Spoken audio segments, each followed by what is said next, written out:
नमस्कार मित्रांनो, मी सुमित भोसले आणि तुम्ही पाहतात आपलंच म्हणजे कॅलिफोर्निया 30 फार्मचं यूट्यूब चॅनल। आज आपला शेळीपालन स्टेप बाय स्टेप सिरीजमधला 11वा एपिसोड आहे। आपण शेडबद्दल चर्चा करत आहोत आणि आजच्या एपिसोडमध्ये आपण बरेच शेडबद्दलचे जे प्रश्न आहेत, आपण मागचे 2 एपिसोड शेडवरती केले आणि त्या एपिसोडमध्ये जे प्रश्न आपल्या मित्रांनी विचारले त्याच्याबद्दल चर्चा करणार आहोत।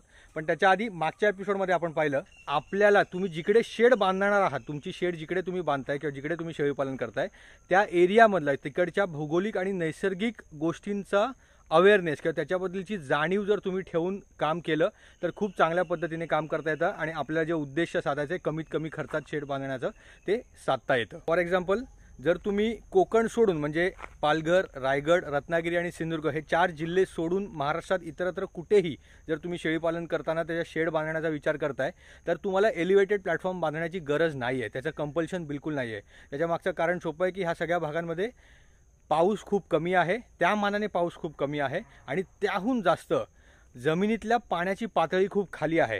कोकणामधल्या जमिनीतल्या पाण्याची पातळी वर असल्यामुळे आपण शेड एलिव्हेटेड बांधतो किंवा ती माच पद्धत किंवा साठ पद्धतीची शेड बांधतो। जिकडे तशी पातळी खाली आहे तर तिकडे तशी शेड बांधू नये। तर अशा पद्धतीचा विचार आपण केला पाहिजे की जिकडे आपल्याला आपल्या भौगोलिक परिस्थितीचा, आपल्या नैसर्गिक परिस्थितीचा वापर कसा करून घेता येईल ह्याबद्दल विचार करायला हवा आणि मगच तुम्ही शेडचं बांधकाम करायला हवं। येस, तर ठरल्याप्रमाणे जे प्रश्न आहेत ते घेण्यापूर्वी मला एक छोटीशी अजून एक शेड तुम्हाला दाखवायची आहे। तर ही आहे आमची तिसरी शेड। आपण आपल्या बागेमधली किंवा आपल्या प्रकल्पामधली जी आमची रात्रीची शेड आहे आणि एक दिवसाची शेड आहे, ह्या दोन्ही शेड बघितल्या। पण ही जी तिसरी शेड आहे ही आम्ही डिस्प्ले शेड म्हणून वापरतो। हे ॲक्च्युली आमचं मांगर आहे। मांगर म्हणजे शेतघर। कोकणातल्या प्रत्येक बागेत, आंब्याच्या बागेमध्ये एक मांगर असतंच किंवा शेतात सुद्धा एक मांगर असतंच। तर त्या मांगरालाच आम्ही एका शेडमध्ये कन्वर्ट केलेलं आहे आणि ज्यांना नव्याने सुरुवात करायची आहे शेळीपालन करायला तर त्यांच्यासाठी ही जी शेड आहे ती एक आयडियल शेड म्हणून आपण बघू शकतो की साधारणपणे 20 ते 25 प्राण्यांना जर आपल्याला काम सुरू करायचं आणि तुमच्याकडे ऑलरेडी एक मांगर बागेत असेल किंवा तुमच्या घराची पडवी जरी तुम्ही पकडू शकतात, हा जो सरफेस आहे किंवा हा जो फ्रंटेज आहे ह्याला जर तुम्ही तुमच्या घराची पडवी पकडलं तर त्या पडवीला लागूनच आपण एक शेड तयार करू शकतो आणि ती अशी। तर इथे तुम्ही बघू शकता की हे जे आमचं मांगर आहे त्याच्या दरवाजाच्या समोरच आम्ही एक छप्पर केलेलं आहे की जिकडे सावली व्यवस्थित राहते। पाऊस जर पडला, पावसाच्या दिवसात जर शेळ्या इकडे असतील आणि जर पाऊस पडला तर शेळ्या त्या शेडखाली उभे राहतात की जे भिजत नाहीत। आणि त्याचबरोबर हा अर्धाच एरिया आम्ही PCC किंवा कोबा, साधा कोबा करून घेतलेला आहे आणि हा उरलेला एरिया हा मोकळा ठेवला की जिकडे माती असते। पावसाच्या वेळेला इथे थोडासा चिखल होतो म्हणून शक्यतोवर पावसाच्या दरम्यान आम्ही ही शेड वापरत नाही, पण पावसानंतर म्हणजे आता पाऊस जिकडे संपत आला तर तेव्हा आम्ही ही शेड वापरायला सुरुवात करू। तुम्ही आता इथे बघू शकता, इथे प्राणीही नाही आहेत आणि बरेच दिवस इथे प्राणी आलेले नाहीत। पण आता पाऊस संपलाय तर आम्ही लवकरच आमचे प्राणी इकडे ठेवायला सुरुवात करू आणि जी आमची प्राण्यांची विक्री होते आमच्या बागेतनं ती जास्त करून ह्या शेडमधनंच होते की इकडे सिलेक्शन करायला वगैरे व्यवस्थित जागा राहते आणि मग त्यामुळे इकडे आम्ही प्राणी ठेवलेले असतात। जे आमचे फीडर्स आहेत जे आपण वरच्या शेड्समध्ये बघितले आहेत ते सुद्धा इकडे तुम्ही बघू शकता। हे आमचे फीडर जे आहेत ते आम्ही मुद्दामून छोटे बनवले, ज्या गवाणी आहेत त्या एकदम मोठे किंवा लांबच्या लांब गवाणी आम्ही बनवले नाही आहेत, असे मॉड्यूलमध्ये किंवा एक संच असा बनवलेला आहे की जो आम्ही उचलून कुठेही ठेवू शकतो। एका फीडरमध्ये साधारणपणे 18 जनावरं एका वेळेला खाऊ शकतात, 18 किंवा त्याच्याहून कधीतरी 1-2 जास्तच खातात। 4x3x2 म्हणजे 4 फूट लांबी, 3 फूट उंची आणि 2 फूट रुंदी असं करून हा जो गाळा तुम्हाला दिसतोय की ज्याच्यातनं शेळी किंवा बोकड आपलं तोंड आतमध्ये घालतं, तो 8 इंचाचा एक गाळा आहे। सो असे 8 म्हणजे 6 आणि 6 12 आणि 3 आणि 3 6 असं मिळून 18 गाळे एका डब्यामध्ये होतात की जे आमचं फीडर म्हणून काम करतात। आणि मी जे मगाशी म्हणलं की ह्या शेडला आपण नवीन शेळीपालन सुरू करणाऱ्यांसाठी एक चांगली शेड म्हणून बघू शकतो। त्याचं कारण असं आहे की ही सेम अरेंजमेंट आपण करायची आहे आणि हा जो दरवाजा दिसतोय त्याच्या आतमध्ये जे मांगर आहे तर त्या मांगरामध्ये आपण जे एलिव्हेटेड प्लॅटफॉर्म आपल्याला करायचा तो आपण करू शकतो। पण ह्याच्यामध्ये प्राण्यांची मर्यादा आहे, खूप जास्त प्राणी झाले आणि जर तसं तुम्ही आतमध्ये हे मांगर तुम्ही बघू शकता चारी वाटेने बंद आहे। तर जर तशी अरेंजमेंट असेल आणि त्याच्यामध्ये जर तुम्ही खूप जास्त प्राणी ठेवायला सुरुवात केली तर जे मागच्या एपिसोडमध्ये मी सांगितलेलं की तिकडे कोंडटपणा होईल आणि त्यामुळे वास यायला सुरुवात होईल। सो त्यामुळे एक 20 ते 25 प्राण्यांपर्यंत जर तुम्हाला प्राणी ठेवायचे असतील तर अशा पद्धतीच्या अरेंजमेंटमध्ये आपण नक्कीच काम करू शकतो। हा जो कंपाऊंड केलेला एरिया आहे तो बरोबर 30 फूट बाय 30 फुटाचा आहे, म्हणजे आपण पकडू शकतो 900 स्क्वेअर फीट। आणि बाहेर जर तुम्ही ठेवायला गेलात तर इकडे आरामात 50 ते 60 प्राणी अगदी निवांतात, काहीही त्रास न होता, एकमेकाच्या अंगावर न बसता आरामातपणे राहू शकतात। पण आतल्या मांगराची जे लिमिटेशन आहे, जे मी मगाशी म्हणलं की ते लिमिटेशन आपल्याला बघावं लागेल आणि त्या पद्धतीने आपण काम करायचं आहे। इकडे हे जे 2 पोल तुम्ही बघताय त्याला आम्ही सिमेंट मेडे म्हणतो किंवा वायपोल आपण म्हणूया, ते आम्ही मुद्दामून लावलेले आहेत बांबू लटकवण्यासाठी, की जेव्हा आम्ही झाडपाला देऊ तर ते अशा पद्धतीने देऊ शकतो। किंवा हे जे छपरासाठी जे सपोर्टचे मेडे लावलेले आहेत त्याला सुद्धा आम्ही कधी कधी रोप बांधतो आणि त्या रोपमध्ये आम्ही झाडपाला बांधतो। आमच्या काही आधीच्या व्हिडिओजमध्ये आपल्या प्रेक्षकांनी बघितलं असेल, जर तुम्ही आम्हाला फेसबुकवरती फॉलो करतात तर ह्या शेडचे आम्ही बरेच व्हिडिओज टाकत असतो, तर तिकडे ह्या शेडचा वापर पुरेपूर तुम्हाला बघता येईल। इथे आतमध्ये तुम्ही बघू शकता, जनरली मांगर जे असतात ते कौलारूच असतात कोकणामध्ये। मांगर म्हणजे शेतघर आहे की जिकडे बागेतले जे काही सामान असतं, जे काही प्रोड्यूस असतं किंवा जे काही आपलं उत्पन्न असतं, आंबे असतील किंवा धान्य असेल, तांदूळ असेल, तर ते साठवण्यासाठी म्हणून एक जागा अशी मांगर म्हणून आपण बघतो। तर ह्याची उंची खूपच चांगली आहे। अशाच प्रकारचे मांगर असतात, उंच असतात, कौलारू असतात। सो त्याच्यामुळे आतमध्ये 20 ते 25 प्राणी जर आपण ठेवू शकलो तर काहीच हरकत होत नाही, तेवढा वासाचा प्रॉब्लेम होत नाही। पण जसं मगाशी मी म्हणलं की जर जास्त प्राणी राहिले तर त्याच्यामध्ये नक्कीच त्रास होईल। आता इथे आम्ही एलिव्हेटेड प्लॅटफॉर्म बिलकुल केलेलं नाही आहे, कारण रात्रीच्या वेळेला आमचे प्राणी इथे राहत नाहीत। रात्रीच्या वेळेला आमचे सगळे प्राणी वरच्या शेडमध्येच जातात। पण जर तुम्ही एका साईडला इथे एलिव्हेटेड प्लॅटफॉर्म करायचं ठरवलं तर त्या एका साईडमध्ये 20 ते 25 प्राणी आरामात राहतील आणि इकडनं बाहेर गेल्यावरती ते व्यवस्थितपणे दिवसभर आपलं काम चालेल। तुम्हाला सुद्धा एका ठिकाणी प्राणी असल्याचं समाधान असेल। तर ही आमची एक अशी छोटीशी दुसरी शेड आहे की जे नव्याने सुरुवात करतायत त्यांनी अशा प्रकारची शेड बांधायचा, कोकणात जर असाल तर नक्कीच अशा प्रकारची शेड बांधायचा विचार नक्की करू शकता। तर आता आपण येऊया प्रश्नांकडे। सर्वात पहिला प्रश्न असा होता आपल्या एका मित्राचा की शेड बांधताना पुढे जे आपण एक्सटेन्शन करणार आहोत, स्वाभाविकपणे आपला प्रकल्प जो आपल्याला मोठा करण्याची इच्छा असते, तर एक्सटेन्शनच्या दृष्टीने शेड बांधणं बरोबर आहे का? ह्याचं उत्तर नक्की होच आहे। पण जे एक्सटेन्शन तुम्हाला करायचं आहे त्याचा सारासार विचार करा आणि मगच त्या एक्सटेन्शनसाठी तुम्ही शेड बांधून घ्या।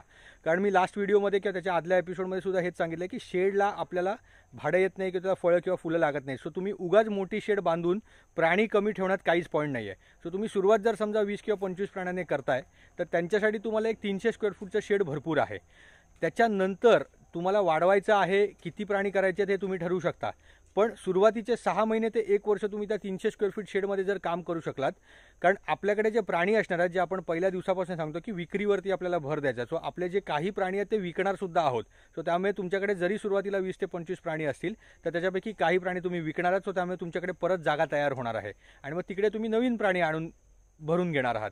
सो त्यामुळे हे कॅल्क्युलेशन तुम्ही व्यवस्थितपणे बघून घ्या आणि जेव्हा तुम्हाला वाटतं की नाही बाबा आता खरंच आपल्याला शेड वाढवायची गरज आहे, तर त्यावेळेलाच जर तुम्ही शेड वाढवलं तर ते जास्त व्यापक होतं आणि कमी खर्चाचं होईल। सो त्यामुळे नक्की पुढच्या एक्सटेन्शनचा विचार केला पाहिजे, पण तो कधी आणि केव्हा करायचा हे तुम्ही व्यवस्थित ठरवा आणि मगच शेडचं बांधकाम करा। दुसरा प्रश्न असा होता की रात्रीच्या वेळेला आम्ही आमच्या शेळ्यांना खायला देत नाही का? कारण स्वाभाविकपणे आमची जी रात्रीची शेड आहे तिकडे मी सुद्धा म्हणलेलं की तिकडे शक्यतोवर खाणं पिणं करू नका, कारण तिकडे जर खाणं पिणं करायला आपण सुरुवात केली तर तिकडे घाण व्हायला सुरुवात होते आणि मग त्या अनुषंगाने ती शेड जी कोरडी ठेवायची आहे तशी ती कोरडी राहत नाही आहे। सो त्याच लॉजिकने आम्ही शक्यतोवर तिकडे खाणं पिणं करत नाही। पण जर एखाद्या प्राण्याला गरज असेल, फॉर एक्झाम्पल गाभण शेळ्या असतात किंवा एखादा आजारी प्राणी असेल, तर त्याच्यासाठी आम्ही रात्रीच्या वेळेला त्या शेडमध्ये नक्की खाणं पिणं करतो आणि त्याच्यासाठी जे मगाशी मी तुम्हाला आमचं फीडर दाखवलं त्याचा आम्हाला खूप फायदा होतो। कारण जर आमच्या मोठ्याच्या मोठ्या गवाणी असत्या तर मग त्या गवाणी आम्हाला त्या रात्रीच्या शेडमध्ये नेता आल्या नसत्या। पण हे जे आमचे छोटे फीडर्स आहेत आम्ही हवे तसे उचलू शकतो आणि हवे तिथे नेऊन ठेवू शकतो। सो त्यामुळे आम्ही त्याच्यापैकी 1 किंवा 2 फीडर सरळ उचलतो आणि त्यांच्या रात्रीच्या शेडमध्ये ठेवून देतो। जर ज्या प्राण्यांना गरज असेल तर त्या प्राण्यांना आम्हाला रात्रीचं सुद्धा खायला द्यायला मिळतं। ह्याच्यानंतरचा प्रश्न आहे की जो आपली रात्रीची शेड आहे, म्हणजे एलिव्हेटेड प्लॅटफॉर्म ज्याला आपण म्हणतो किंवा साठ ज्याला आपण म्हणतो, तर त्याच्यासाठी फळ्या कोणत्या वापरायच्या? ॲक्च्युली आदल्या व्हिडिओमध्ये आपण ऑलरेडी याचं उत्तर दिलेलं आहे, पण थोडंसं विस्तार करून अजून एकदा सांगतो की आपल्याला हे जे एलिव्हेटेड प्लॅटफॉर्म करायचं आहे किंवा ही माच पद्धतीची जी शेड आहे ती बांधायची आहे, त्याचं मागचं कारण हे आहे की आपल्याला शेळ्यांना जी कोकणातली जमीन रात्रीच्या वेळेला थंड पडते त्याच्यापासून वाचवण्यासाठी। कारण थंड जमिनीवर जर शेळी बसली किंवा शेळीची पिल्लं बसली तर त्यांना निमोनिया किंवा ताप येण्याचे चान्सेस असतात। सो त्याच्यामुळे आपल्याला त्यांना जमिनीपासून दूर करायचं आहे आणि मग तिकडे आपल्याला फळ्या वापरणंच एकच पर्याय आहे। त्याच्या जागी आपण सिमेंटचे स्लॅब्स किंवा प्लॅस्टिक आहे पण तो महाग पर्याय आहे, किंवा लोखंड तर बिलकुल नाही वापरू शकत। सो त्यामुळे फळ्या किंवा लाकूडच वापरायचं। आता कुठलं लाकूड वापरायचं हे तुम्ही ठरवलं पाहिजे की जे तुमच्याकडे स्वस्तात मिळेल। आपल्याला ते लाकूड जे आहे ते टिकाऊ असणं गरजेचं आहे आणि ते कुजता कामा नये आणि त्याचबरोबर ते स्वस्तही असलं पाहिजे। सो टिकाऊ कोणतं लाकूड असतं तर जे लाकूड जास्त करून फर्निचरला वापरलं जातं किंवा कन्स्ट्रक्शनमध्ये वापरलं जातं हे लाकूड आपण टिकाऊ समजतो. आणि स्वस्त कुठलं असतं तर जे तुमच्या जवळच्या जवळ मिळेल.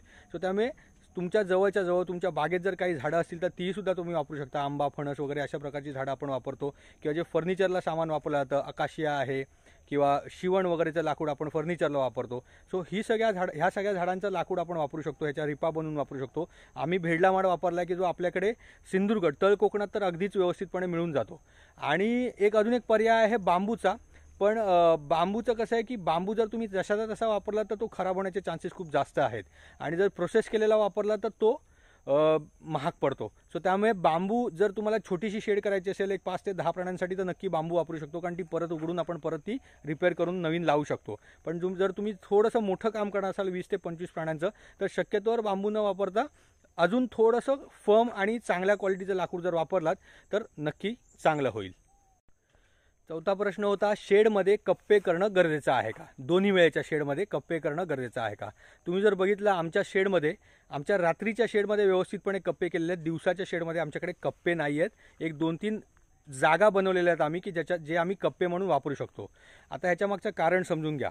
रात्रीच्या वेळेला आम्ही कोणीच आमच्या शेळ्यांसोबत बसून राहत नाही किंवा तिकडे आपण मॉनिटर करायला नसतो. सो त्यामुळे रात्रीच्या वेळेला जर सगळे प्राणी आम्ही एकत्र ठेवले जसे दिवसाचे असतात तर मग एखादी शेळी जर माझावरती आली किंवा एखादा पिल्लू आहे किंवा एखादी शेळी विणार असेल तर असे जे इन्सिडन्सेस आहेत तर ते आपल्याला कळणार नाहीत. आणि समजा एखादी शेळी माझ्यावरती आली पर्टिक्युलरली तर त्या शेळीला कोणत्या बोकडाने भरलं हे सुद्धा आपल्याला कळणार नाही. मुळात ती माझ्यावरती येऊन गेली की नाही हेही आपल्याला कळणार नाही. सो त्यामुळे रात्रीच्या वेळेला नक्की आणि नक्की आपल्याकडे कंपल्सरी म्हणजे कप्पे कंपल्सरी आहेत. आता किती कप्पे करायचे तर बेअर मिनिमम म्हणजे नर, मादी आणि पिल्लं एवढे तरी किमान कप्पे करणं गरजेचं आहे. जर त्याच्या पलीकडे जाऊन तुमच्याकडे बजेट चांगलं असेल आणि तुम्ही 0 ते 3 महिन्याची पिल्लं, 3 ते 6 महिन्याची पिल्लं, 6 ते 12 महिन्याची पिल्लं, नर वेगळे, मादी वेगळे, प्रेग्नंट माद्या वेगळ्या, रिकाम्या माद्या वेगळ्या, असे जर तुम्ही भरपूर सारे कप्पे करू शकलात तर खरंच चांगलं आहे. पण बेअर मिनिमम नर, मादी आणि पिल्लं एवढे तरी कप्पे आपल्याला करायचे आहेत. दिवसाच्या शेडमध्ये आमच्याकडे आम्ही कप्पे केलेले नाहीत कारण त्याच्यामध्ये ऑब्व्हियसली खर्च होऊन जाईल शेडमध्ये. पण आम्ही काय केलं की 1-2-3 वेगळे एरियाज किंवा कप्पे तसे काढलेले आहेत की ज्याच्यामध्ये जे आम्ही मल्टीपर्पजसाठी वापरतो. कधी कधी ते जे कप्पे आहेत ते पिल्लांसाठी म्हणून खास असतात. कधी कधी ते नर्सिंगसाठी म्हणजे ज्या शेळ्या आमच्या विणार आहेत त्या शेळ्यांना आम्ही त्याच्यामध्ये ठेवतो. आणि कधी कधी ज्या शेळ्या माझ्यावरती आलेल्या असतात तर त्या शेळीला एका नराबरोबर ज्या नराने आम्हाला त्याला भरवून घ्यायचं आहे त्या दोघांना आम्ही त्या कप्प्यामध्ये ठेवतो. असं ते मल्टीपर्पज कप्पे आम्ही काढलेले आहेत. अदरवाईज आमची माणसं तिकडेच असतात. सो त्याच्यामुळे त्यांच्यावरती लक्ष असतं आणि कोणती शेळी माझ्यावरती आली आहे, काही दुसरं काही इन्सिडन्स होतोय का तर हे सगळं बघण्यासाठी आपण तिथे असल्यामुळे आम्ही दिवसाच्या शेडमध्ये कप्पे केले नाहीत. पण रात्रीच्या शेडमध्ये कप्पे नक्की आणि नक्की कंपल्सरी आहेत. सर्वात शेवटचा पण सर्वात पॉप्युलर जो प्रश्न होता तो म्हणजे आम्हाला आमची शेड बांधायला खर्च किती आला. आता ह्याचं उत्तर तसं बघायला गेलं तर एकदम सोपं आहे. मी अगदी साधेपणाने किंवा सोपेपणाने सांगू शकतो की आमच्या शेडला आम्हाला 200 रुपये पर स्क्वेअर फीट खर्च आला. पण ह्याच्यामध्ये तुम्हाला हे बघावं लागेल की आम्ही ही जी शेड बांधली आहे ती साल 2012मध्ये बांधली आहे म्हणजे ह्याच्या 8 वर्ष आधी. सो आत्ता त्या प्रश्नाचं उत्तर जर द्यायला आपण गेलो किंवा तुम्ही जर ऐकायला गेलात तर 200 रुपयामध्ये तुम्हाला आता शेड आपल्याला तशीच्या तशी RCC बांधकाम करून बांधायला येणार नाही आहे कारण आता RCCची किंमत वाढलेली आहे. सो त्यामुळे तुम्ही जेव्हा खर्चाबद्दल कोणत्याही प्रोजेक्टमध्ये फक्त आम्हालाच नाही कोणत्याही प्रोजेक्टमध्ये विचारता तेव्हा त्याच्याबद्दल बाकी डिटेल्ससुद्धा तुम्ही विचारून घेतले पाहिजे किंवा कधी बांधलेली. आणि तुमच्या शेडचं प्लॅनिंग करताना तुम्हाला त्या मटेरियलचंच अनुकरण किंवा तेच मटेरियल वापरायला पाहिजे असं नाही आहे. हे मी लास्ट एपिसोडमध्ये सुद्धा सांगितलं आहे. तुम्हाला तुमच्या जवळपास जे कोणतं सर्वात स्वस्तातलं किंवा त्यातल्या त्यात व्यवस्थित कॉस्ट इफेक्टिव्ह मटेरियल तुम्हाला मिळतं आहे आणि तुमच्या शेडचं बांधकाम चांगल्या पद्धतीने तुम्हाला करून घेता येत आहे त्या पद्धतीचं किंवा ते मटेरियल तुम्ही वापरून तुमच्या शेडचं रचना आणि बांधकाम केली पाहिजे. आपण ह्याच्यामध्ये खूप इनोव्हेटिव्ह विचार करू शकतो शेडच्या बाबतीत कारण शेळ्यांची शेड जी आहे ना ती व्यवस्थितपणे आपण मॉड्युलर बांधायची आहे किंवा मॉड्युलर बांधू शकतो. आणि हा सर्वात मोठा प्लस पॉईंट आहे शेळ्यांच्या शेड बाबतीत की तुम्हाला एकदाचाच तो खर्च करून टाकायची गरज नाही आहे. तुम्ही छोट्या क्वांटिटीसाठी एक छोट्या आकाराची शेड बांधून घ्या आणि त्याच्यामध्ये तुम्ही इनोव्हेट करू शकता किंवा त्याच्यामध्ये तुम्ही पुढे जाऊन जसं आपण पहिला प्रश्न घेतला की पुढचा विचार करताना आपण सुरुवातीच्या शेडमध्ये जर तुम्हाला काही अडचणी येत असतील किंवा अजून काही सुधारणा करायची इच्छा असेल तर ती तुम्ही पुढच्या मॉड्यूलमध्ये किंवा तुमच्या विस्ताराच्या शेडमध्ये ती करू शकता. जसं आम्ही सुद्धा केलं आहे. आम्ही जी शेड 2012 साली बांधलेली त्याच्यामध्ये आम्ही बरेचसे चेंजेस टप्प्याटप्प्याने करत आलो आहे अनुभवांती. तर त्यामुळे त्या पद्धतीने तुम्ही शेडकडे बघणं खूप गरजेचं आहे. आय होप तुम्हाला आजचा एपिसोड आमचा आवडला असेल. तुम्हाला एपिसोड आवडला असेल तर तुमचं मत आम्हाला कमेंट सेक्शनमध्ये लिहून कळवा. ऑब्व्हियसली लाईक करा, एपिसोड शेअर करा आणि जर तुम्ही आमच्या चॅनलला नवीन असाल तर आमच्या चॅनलला सबस्क्राईबसुद्धा करा. आपण आता जवळपास 11 एपिसोडमध्ये चारा आणि शेडबद्दल व्यवस्थित सविस्तर चर्चा केलेली आहे. नेक्स्ट एपिसोडमध्ये म्हणजे 12व्या एपिसोडमध्ये आपण प्राण्यांबद्दल बोलणार आहोत की जो आपल्या प्रायोरिटी लिस्टमधला तिसरा मुद्दा होता. शेळीपालन करत असताना जी आपण प्रायोरिटी लिस्ट बनवली आहे त्याच्यातला तिसरा मुद्दा प्राणी. सो आपण तेव्हा भेटूच आणि तोपर्यंत थँक्यू आणि धन्यवाद.